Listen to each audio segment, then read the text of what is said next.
Weekly reflection exercise. Where might I be biased? Before we move forward, we need to pause. This entire module has been about one central idea. Self-evaluation is not neutral.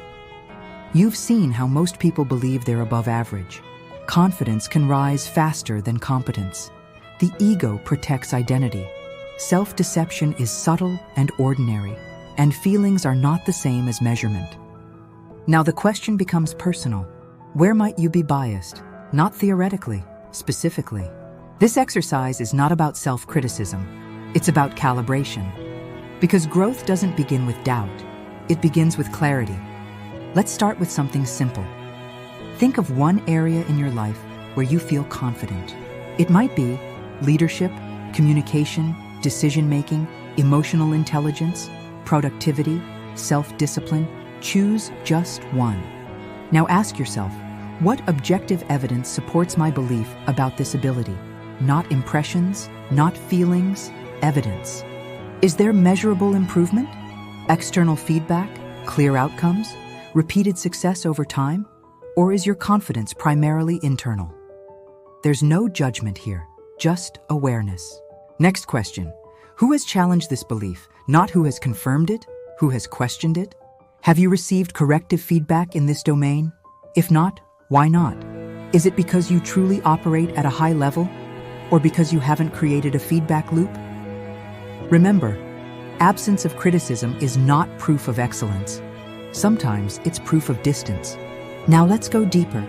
Think of a recent situation where something didn't go as planned. A disagreement, a failed outcome, a moment of tension, a missed expectation. What story did you immediately create about that event?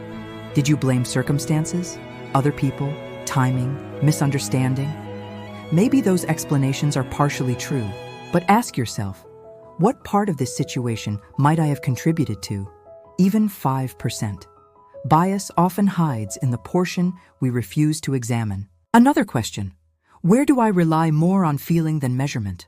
In what area do I say, I just know I'm good at this, without checking outcomes? Where do I equate effort with effectiveness? Where do I equate intention with impact?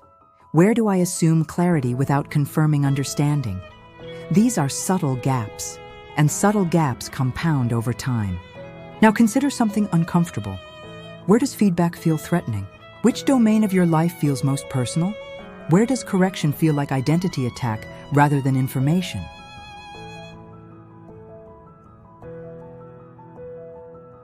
Bias and identity are closely linked. Here's another lens. Where do I compare myself vaguely? When I say, I'm better than most people, who exactly am I comparing myself to? Based on what data? Specific comparison sharpens accuracy. Vague comparison protects comfort. Now step back. If an intelligent, neutral observer watched your behavior for 30 days, what patterns might they see that you don't? What blind spots might appear? What habits might repeat? What assumptions might go unquestioned? Sometimes the most powerful calibration comes from imagining external perspective. Let's ground this. Bias does not mean failure. It means being human. Your brain protects identity. Your mind prefers coherence. Your nervous system prefers comfort. The goal is not to eliminate bias completely. That's impossible. The goal is to reduce the gap between perception and reality. Because when perception aligns more closely with reality, decisions improve, growth accelerates, confidence stabilizes. Before we close, write down 3 answers. One area where my confidence may exceed measurement. One recurring story I tell that protects my identity. One domain where I need clearer feedback. Keep it simple. Don't overanalyze. Just notice. This is your calibration checkpoint. This weekly reflection is not a one-time exercise. It is a rhythm. When repeated, it strengthens metacognition. It builds tolerance for discomfort. It sharpens awareness without collapsing confidence. Because the purpose of this course is not to reduce your belief in yourself. It is to make that belief accurate. And accurate confidence is powerful. In the next module, we move into something deeper, the Dunning-Kruger mirror, where we explore what happens when we don't know that we don't know. That's where calibration becomes even more important. For now, Sit with the questions.